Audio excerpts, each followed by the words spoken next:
ikhwan dari Mulia Nusa Indonesia, juga mentor kita bersama, orang tua kita bersama, Bapak Tatang Mulyono MBA, serta rekan-rekan sekalian dari ARGBK. Segala puji hanyalah milik Allah Subhanahu wa Ta'ala. Sudah sepantasnya, sewajarnya kita panjatkan puji syukur kita kepada Allah Subhanahu wa Ta'ala atas segala nikmat yang Allah berikan kepada kita, hingga pada hari yang berbahagia ini, di siang menjelang sore, kembali kita dapat berkumpul di sini untuk sama-sama maju ke depan, ya, bersama Peta Mulia Nusa Indonesia. Ya Bapak, semoga berkumpulnya kita di sini, bergabungnya kita di sini, Allah Subhanahu wa Ta'ala berikan keberkahan, jalan keluar, semakin hari kita semakin baik, semakin hari kita semakin soleh, dan semakin hari kita semakin kuat. Selanjutnya salawat seiring salam senantiasa kita sampaikan kepada figur sebagai teladan kehidupan kita, junjungan kita, baginda kita Nabi besar Muhammad sallallahu alaihi wasallam beserta keluarga dan para sahabatnya. Baik rekan-rekan sekalian, untuk mempersingkat waktu, untuk pertama kita berikan kesempatan, ya, pertama kita beri kesempatan yang kepada mentor kita, ya, beliau Bapak Haji Muhammad Ikhwan itu adalah orang yang luar biasa. Beliau dapat memotivasi, ya, orang-orang itu yang tadinya bukan siapa-siapa menjadi orang yang hebat. Nah tentunya kita juga berharap seperti itu. Kita bukan siapa-siapa, tapi insya Allah dibimbing, dibina, diarahkan oleh Bapak Muhammad Ikhwan, insya Allah kita pun sama akan menjadi seperti Bapak Muhammad Ikhwan, menjadi manusia yang hebat, manusia yang berguna, manusia yang bermanfaat, sebagaimana sabda Rasulullah Sallallahu Alaihi Wasallam, khairun nas anfa'uhum linnas. Manusia yang baik adalah manusia yang bermanfaat untuk orang lain. Insya Allah di bawah bimbingan beliau kita akan menjadi manusia yang bermanfaat. Kepada Bapak Haji Muhammad Ikhwan, waktu dan tempat dipersilakan. Terima kasih Pak Ustaz. Jadi kita santai ya. Ya, siap. Ya. Bismillahirrahmanirrahim. Assalamualaikum warahmatullahi wabarakatuh. Waalaikumsalam warahmatullahi wabarakatuh. Alhamdulillah, puji syukur atas rahmat yang Allah berikan kepada kita. Sore hari ini kita kumpul di sini yang kita yakini bukan suatu kebetulan. Pasti sudah Allah tentukan.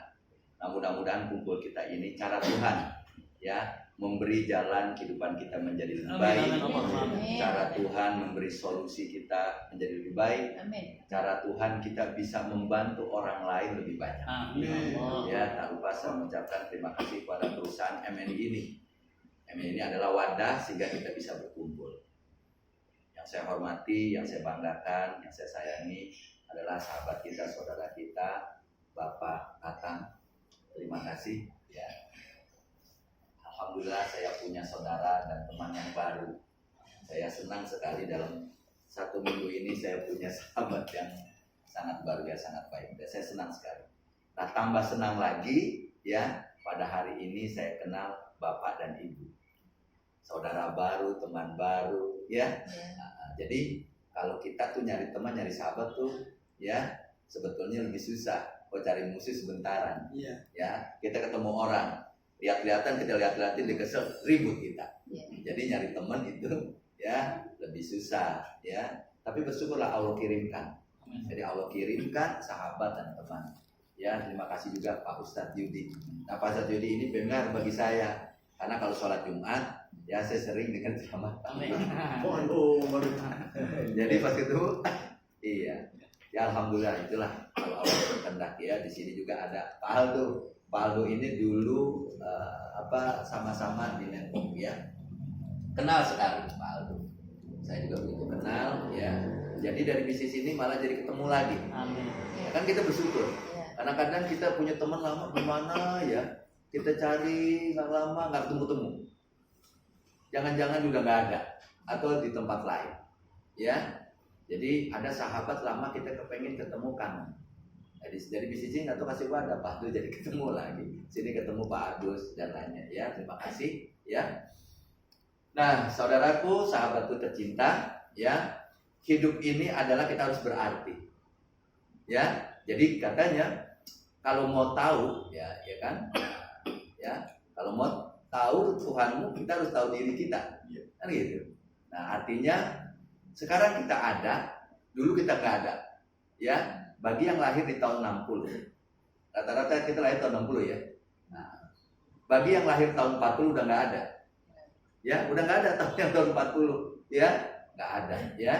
Jadi nggak ada. Kita rata-rata tahun 60-an, ya, rata-rata kita masih ada, alhamdulillah. Tapi lambat laun pasti nggak ada juga. Ya. Jadi dulu di tahun 40, 45, 30 tuh, ya kan, nah, kita ada di mana ya? Belum ada. Ya kan? Kita ada di mana ya? Nah, kalau kita orang beriman, kita tahu, kita orang Islam, ada tahu itu. Kita masih di alam ruh. Ya, di alam ruh. Akhirnya sekarang kita di alam dunia ini. Nah, nanti sebentar lagi pindah. Nah, kita tetap pindah, nggak terasa. Ya, dulu kita kecil, sekarang kita punya anak kecil, kan gitu. Kita cucu, dulu sekarang kita punya cucu. Nah, sebentar, banyak orang yang nggak nyangka, iya, sekarang kita udah umur usia segini, gitu loh. Kesannya kita masih begini-begini aja, ya. Makanya, ya, Allah bersumpah demi waktu, ya kan? Nah, ya, wal laili wal fajri, ya kan? Wan nahari, gitu kan? Nah, jadi waduha dan lainnya, betul ya? Jadi bersumpah, banyak orang yang lupa, kita nggak terasa. Oke, saya cerita seperti ini. Bagi Anda yang usianya sudah 60 tahun, bersyukur alhamdulillah. Ini saya cerita nih usia di bawah 60 tahun. Ya, jadi kalau usia kita 60 tahun, misalnya, kita ditakdirkan usia 60 tahun. Ya, ada yang disebut waktu tidak produktif. Waktu tidak produktif apa tuh? Pada saat kita dari 1 tahun sampai umur 20. Itu nggak produktif, kenapa? Minta duit sama orang tua, apa-apa minta sama orang tua, iya nggak? Jadi waktu yang tidak produktif itu kurang lebih 20 tahun pada saat kita sekolah SD, SMP, SMA, bukan kuliah. Itu nggak produktif. 20 tahun. Ya, 20 tahun tidak produktif. Ya. Kalau usia kita 60 tahun sudah hilang itu 20 tahun.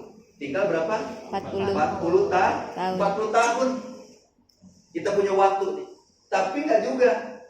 Ya, menurut penelitian dan survei, ya kan, orang itu tidur rata-rata 8 jam. Kalau udah 8 jam dia tidur, ya kan, dia sudah kehilangan waktu 20 tahun. Betul tidak? Jadi tidurnya aja itu udah 20 tahun. Kenapa nggak produktif? Dia orang tidur mau ngapain? Dia kagak tahu, jangankan dari kanan kiri dia tidak tahu. Hilang kita 20 tahun. Ngapain? Tidur. Jadi tinggal berapa? 20 Tinggal tahun. 20 tahun. Jadi kalau kita mau berhasil, bermanfaat, banyak manfaat, sisanya 20 tahun. Tapi enggak juga. Menurut penelitian, orang Indonesia menghabiskan waktu 4 jam sehari. Itu 4 jam minimal. 4 jam sehari. Waktu yang sia-sia. Apa? Bengong. Kelamaan, kan gitu. Ganti status kelamaan, kan juga begitu kan. Baca gosip orang, dengerin gosip orang, ngobrol yang gak bermanfaat, betul gak? Itu rata-rata orang Indonesia tuh 4 jam hilang waktu. Minimal. Kalau 4 jam itu udah kehilangan 10 tahun. Jadi sisanya 10 tahun. Itu dengan kondisi tidurnya 8 jam. Kadang-kadang kita nambah lagi ya. Kadang-kadang bengongnya kelamaan. Ya, tapi Anda lihat, 20 tahun benarkah kita produktif di 20 tahun? Kadang-kadang kita nggak 20 tahun. Saya aja baru bisa nyari duit itu di atas umur 27 tahun. Betul tidak? Jadi ini artinya apa? Kita kekurangan waktu. Betul kan? Kekurangan waktu. Kalau kita mau bilang kekurangan waktu. Padahal tidak. Kenapa? Tuhan memberikan kepada siapapun waktunya sama. Mataharinya sama, bulannya sama. Betul tidak? Betul. Sama. Negara pun di mana? Negara pun sama. Negara dimanapun sama, 24 jam juga. Tapi ada negara yang maju, ada yang tidak maju. Di tahun 1945, betul tidak? Indonesia merdeka. 1945, Jepang di bom atom. Sama-sama 45 lagi hancur lebur berantakan. Ini baru mau merdeka. Tapi kenyataannya Jepang maju dia, Indonesia terpuruk. Tapi lumayan Pak Iwan negara berkembang. Dari dulu berkembang nggak berbuah. Betul nggak tidak? Ya kan? Kita juga tidak bisa nyalakan pemerintah. Betul tidak? Betul. Tidak bisa menyalahkan pemerintah. Dari zaman Soekarno, Soeharto, Habibie, Gus Dur, Megawati. Betul tidak? Sekarang SBY, terus Jokowi. Tidak ada zaman yang mudah. Tidak ada zaman yang mudah. Yang ada apa? Setiap zaman perlu perjuangan. Iya. Kalau orang itu mau merubah, setuju dengan Pak Ustadz tadi membacakan ayat. Tuhan tidak akan merubah nasib satu kaum kalau kaumnya tidak merubah. Orang Jepang didoktrin rakyatnya untuk berubah. Betul nggak? Tidak menggantungkan kepada pemerintah. Betul tidak? Ditambah lagi dia berjuang. Sama-sama kuat. Berubahlah. Betul kan? Berubah. Saudaraku tercinta, kenapa saya cerita ini? Tuhan selalu memberi jalan. Kalau kita lihat sekarang ada orang yang kaya raya, betul tidak? Ada orang yang kaya raya, ada orang yang kaya raya. Tapi kita tanya, apa benar dia dulunya kaya raya? Tidak. Ya, apa benar dulu kaya raya? Iya, Pak Iwan. Dia orang kaya raya dari bapaknya. Oh, apa benar bapaknya juga dulu? Apakah benar dulu bapaknya orang kaya? Enggak juga. Oh, jangan-jangan kakeknya, betul ya? Iya.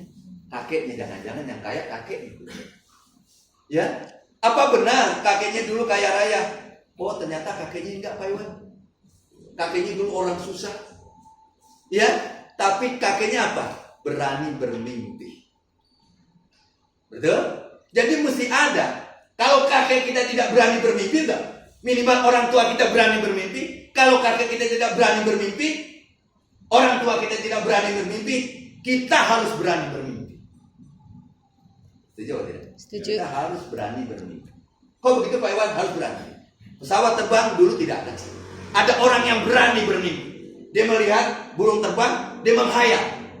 Akhirnya dia menciptakan sesuatu. Handphone yang kita ibu pakai, betul kan? Ya, itu dari bermimpi orang lain, dari impian orang lain, betul kan? Lampu pijat Thomas Alva Edison adalah dia bermimpi. Di saat orang tidak berani bermimpi, dia bermimpi. Betul kan tidak? Sama ruko ini terbang juga dari mimpi seseorang. Yang jadi pertanyaan, harus apaan nih waktu yang kita singkat harus berani bermimpi? Makanya ada jalan apa? Usaha MNI.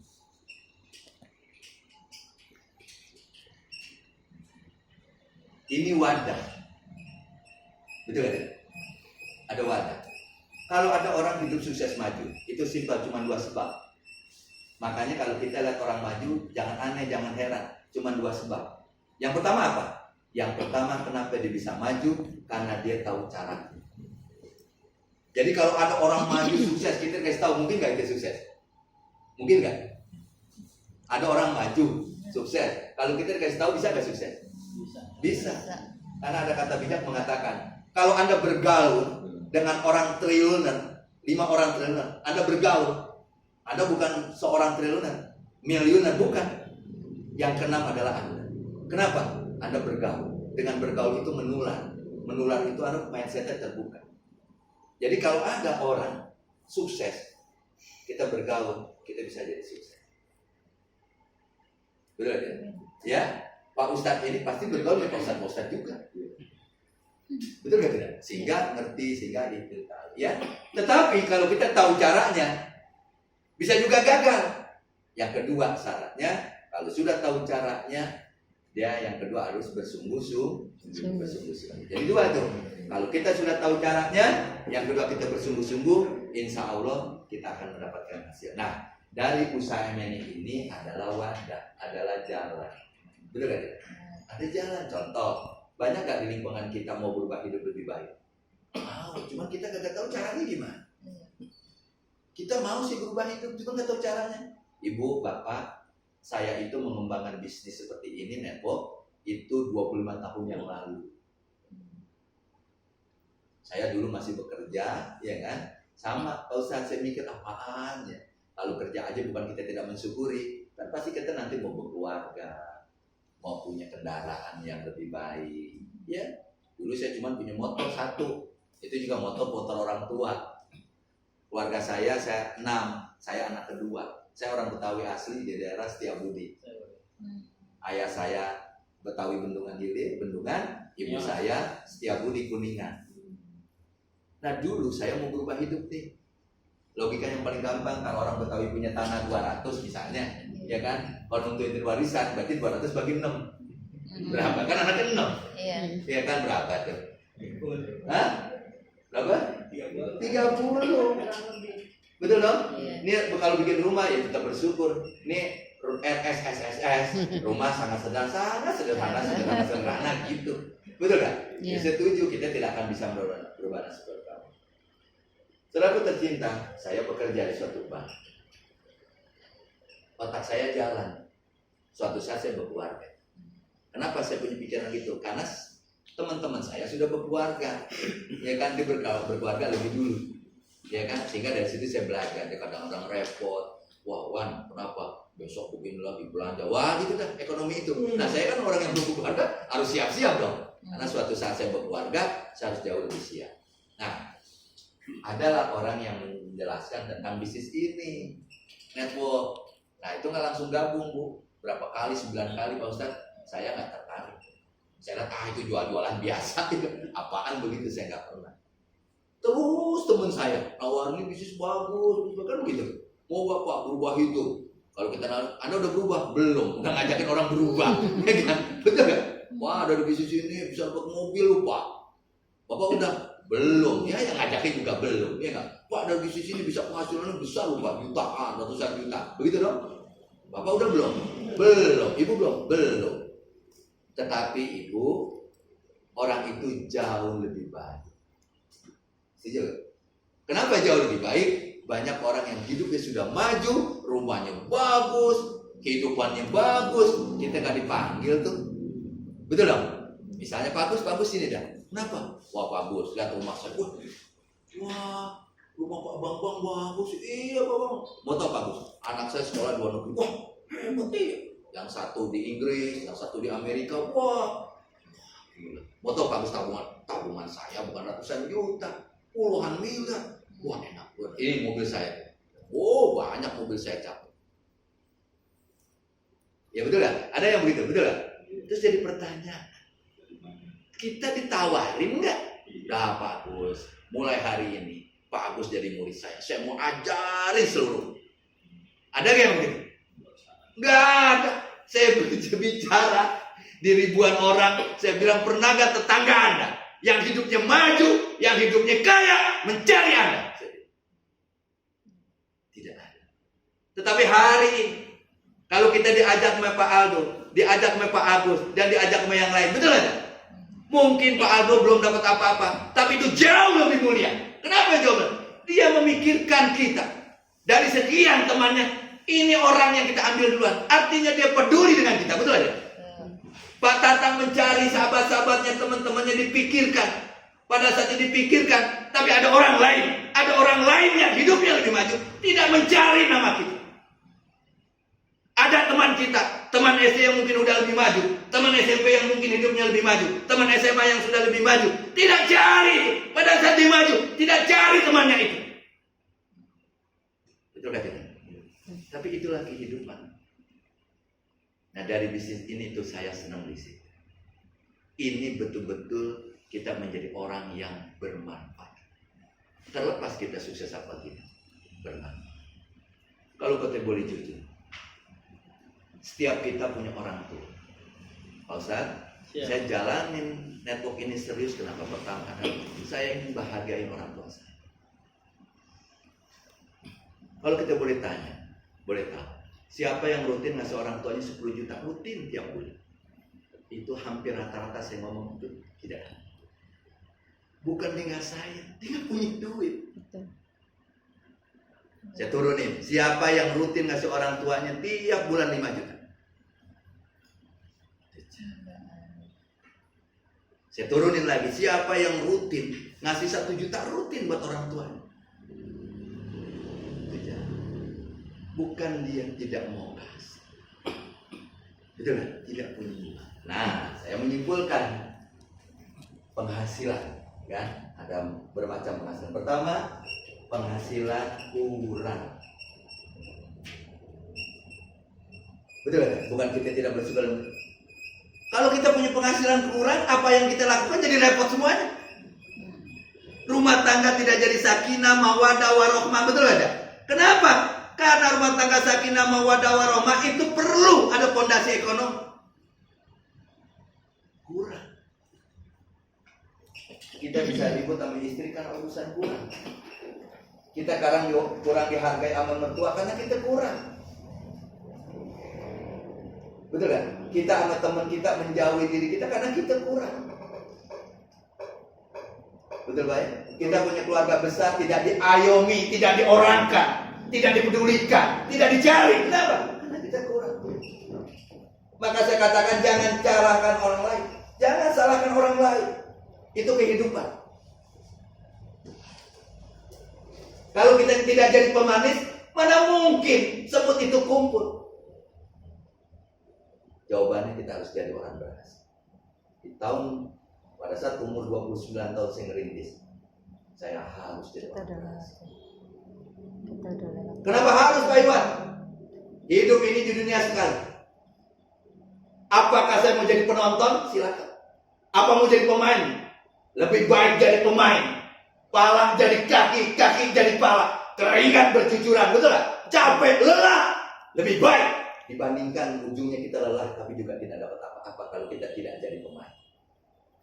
Penonton cuma sorak-soraya doang, tapi dia tidak pernah mendapatkan piala. Di usia 29 tahun, saya merintis bisnis.